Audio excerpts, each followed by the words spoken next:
Welcome back to our channel. We're Chloe and Matthew, two wine-loving foodies who have set out to explore the world one bite, sip or slurp at a time. In this series, we're visiting every iconic wine region in Australia to get a lowdown on the juice, the people and what makes it special.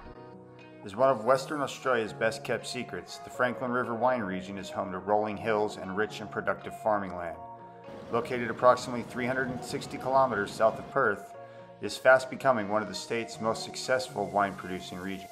Hello everyone, welcome back to our channel where we continue our journey through the Great Southern region. We are in Frankland, and if you didn't catch part 1 of this video, make sure to check it out.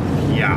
We're Chloe and Matthew, and we're currently traveling the wine regions of Australia, exploring them. We just hit up the Swan, Margaret. Go check out those videos if you're interested in learning about what we got up to there.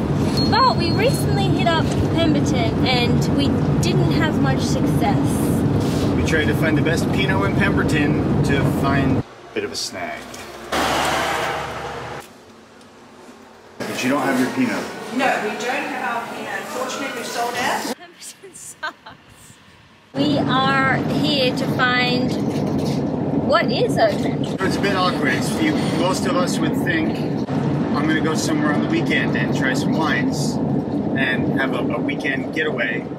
But we're finding that in the Great Southern region, a lot of these cellar doors aren't open or wineries do not have. So it was a bit of a disappointment because we had a lot of suggestions in Frankland River from a few wine professionals, only to get in here yesterday to discover that they didn't have cellar doors. And today we're hitting up the only winery that is open on a Sunday. Usually you have to make an appointment, so that is just a little FYI. We're just cool and we're going to show up. We're just going to show up. I don't know how to put this, but I'm kind of a big deal.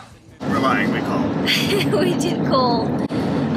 But reason being is, I'm going to fact check this one, but I think the entire population of the Frankland River is about 100 people.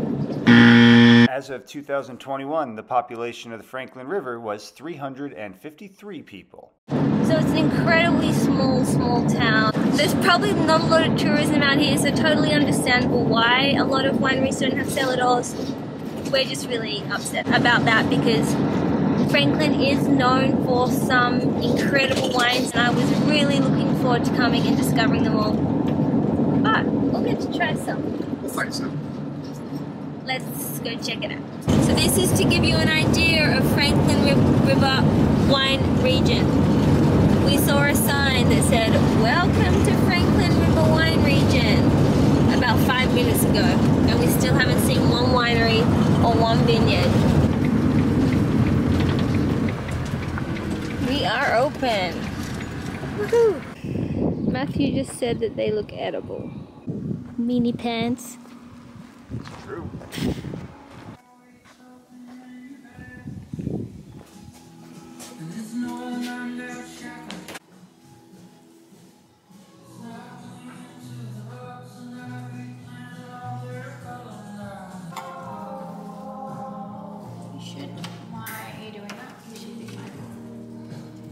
Yeah, very bright and fresh. Very fresh, definitely. While your creamy collection Riesling has a little bit more of a grapefruit flavour to it. Definitely some citrus in there as well. Still a bit of a freshness, but a little bit more subtle. Yeah. Alchemy is a third-generation family winery that has been growing grapes in the Frankland River for over 50 years. Originally purchased in 1946 and operated as a 1,220-hectare grain and livestock farm, 1971 saw the first plantings of 1 hectare each of Cabernet Sauvignon, Riesling, Shiraz, and Malbec. Alchemy offers 3 levels of wines: the Grazing Collection, the Alchemy Collection, and the Icon range. We found all the wines to be pretty solid. The mid-tier Alchemy line was our favorite though, as we felt the entire lineup was good, while the others had a little bit of hit and miss for us.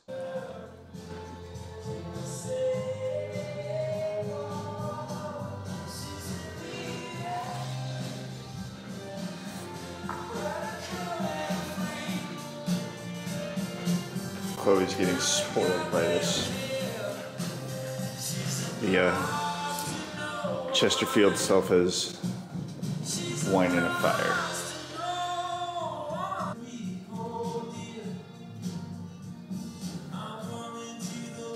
Or Perth Hills, they do a lot of alternative winemaking, alternative winery stuff. Where you get people who try to focus on other varietals. That can work, but they still make the, you know. They call like what they're actually supposed to make there. Yeah, you can go to the Margaret River and be like, I think Tempranillo will work here, and focus on Tempranillo, but you gotta make a little Cabernet, because you gotta have something to draw people into your business. Yes. You know, people go to the Margaret River and say, I'm going to taste cabs. Okay, well, I have a cab, but I really think you should try this Tempranillo. That's what I'm focused on. So I guess back to the caravan park. Yeah. I mean, there's not really much else to do. The pub's shut. First off, beautiful cellar door. Stunning. Yeah, that was a really nice cellar door. So we bought 2 bottles. We bought their most expensive Riesling, which was $35 a bottle, which was off dry. It actually is really nice. That's where we sat and had a glass of there. We opened our bottle, and then we got a bottle of their inexpensive, their $18 Cabernet, which, like, I think that's the thing about Alchemy was value. For the most part, their best wines were the less expensive ones. And so tomorrow we will figure out what else is open in the river. That's everything, right? Okay. It's freaking beautiful, stunning. Love Franklin. Day 2. Oh hi, I was wondering if you were open for tastings today. About 11 o'clock. Yeah, what time are you available? 2 o'clock. Yeah, okay, that will work. Sounds good. Okay, thank you. What time do you want to come in? 11 o'clock. No, we're in a meeting then. Okay, when are you available? 2 o'clock. Can you do 1:30? Okay. Done. Then at the end of the call, I'll call you back and confirm if I just need to check if it's okay with everyone.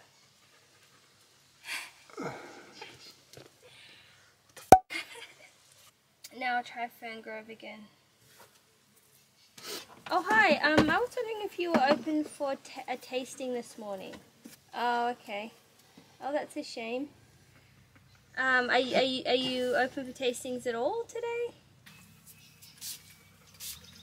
Okay. I actually did harvest there in 2015 and I'm just coming back through the area, so I'd really love to come in. But I understand if everyone's busy. Okay, thanks. No. It's getting a winemaker. It's getting a winemaker? 2,000 years later. Yes! Benefits of being a cellar hand once upon a time. Brett. Oh my god, that's where I stayed, down there. That was my home. I didn't think I'd be this like emotional about it.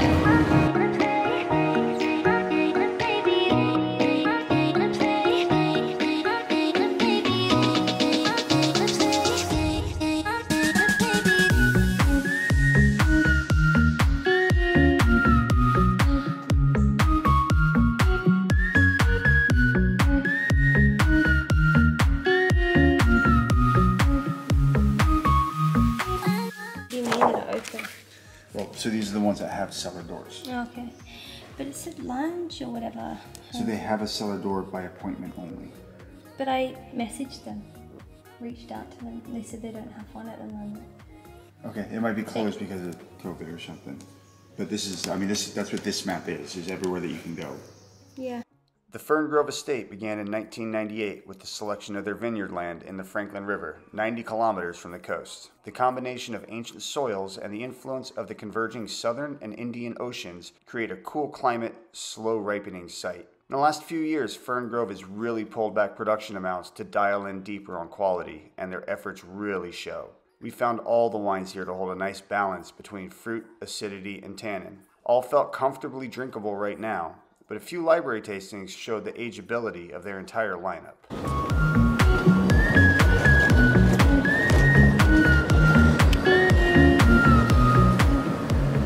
Today, did we? We didn't do any video because we were just too immersed in the experience of Fern Grove, guys. That's where I did my first ever harvest season.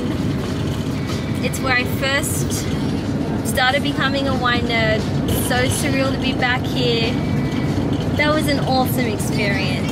Did you have fun? I did have fun. It was cool. Obviously they used to be a lot bigger of a winery. They've really kind of pulled it back and focused on their own stuff. But the wines were good. Like, everything was pretty good. The new winemaker there, I've already forgotten his name, Craig was such a legend, such an experienced, humble guy. Had a good chat with him. Got to go tour around the vineyards again and check out the quarters that I stayed at. And we walked away with 2 bottles of wine from the vintage while he was there. Yes. That we will got some crack open and share with you guys. Museum vintages, which were cheap as. They were the same price as the new releases. Like, and we walked away with a 2015 Riesling and a 2015 Cabernet. We couldn't get the Malbec, which is what you raved about. I really wanted to get the Malbec. But we did get the new release of the Malbec. We got a new release of the Malbec. Well worth the trip out to Franklin.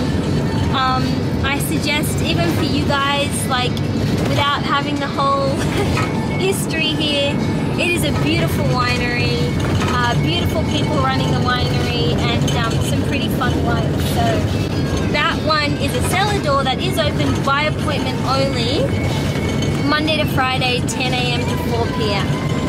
So put it on your list. And now where are we going? Now we're going to Frankland Estate, which is the only other winery we could find open by appointment. So far, we're 2 out of 3 good experiences in the Franklin. Yeah. So far, it's worth a day. Yep. Let's see if just Frankland make sure Estate it's not a weekend. To make sure it's not a Saturday or a Sunday. You got to come out here on a weekday, and you've got to book an appointment. But yeah, let's go see what Frankland Estate's about. What did you think about that Cabernet that we just had? It's a very different Cabernet from the Margaret River. It's much more approachable in its youth, but it definitely still would lay down. It still has good tannin structure, good acidity, good complexity. There's just a more juicy fruit forwardness to it that makes it easier drinking right now. And the tannins and the acidity aren't as harsh as the same wines from the same vintage as like the Margaret. Sheep. We're coming to a winery and there's sheep. Wow, this is a pretty property. It's from the it's from the bread.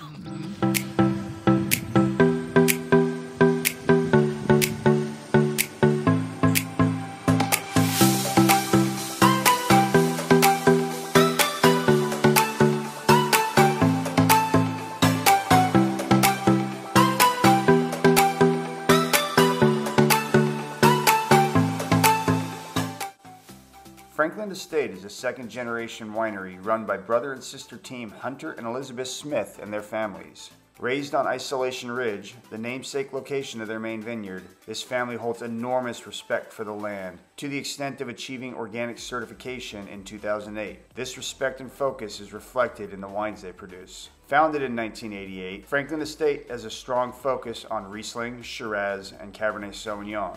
But they've had a little fun as well, planting some alternative varieties such as Touriga Nacional and Gruner Veltliner.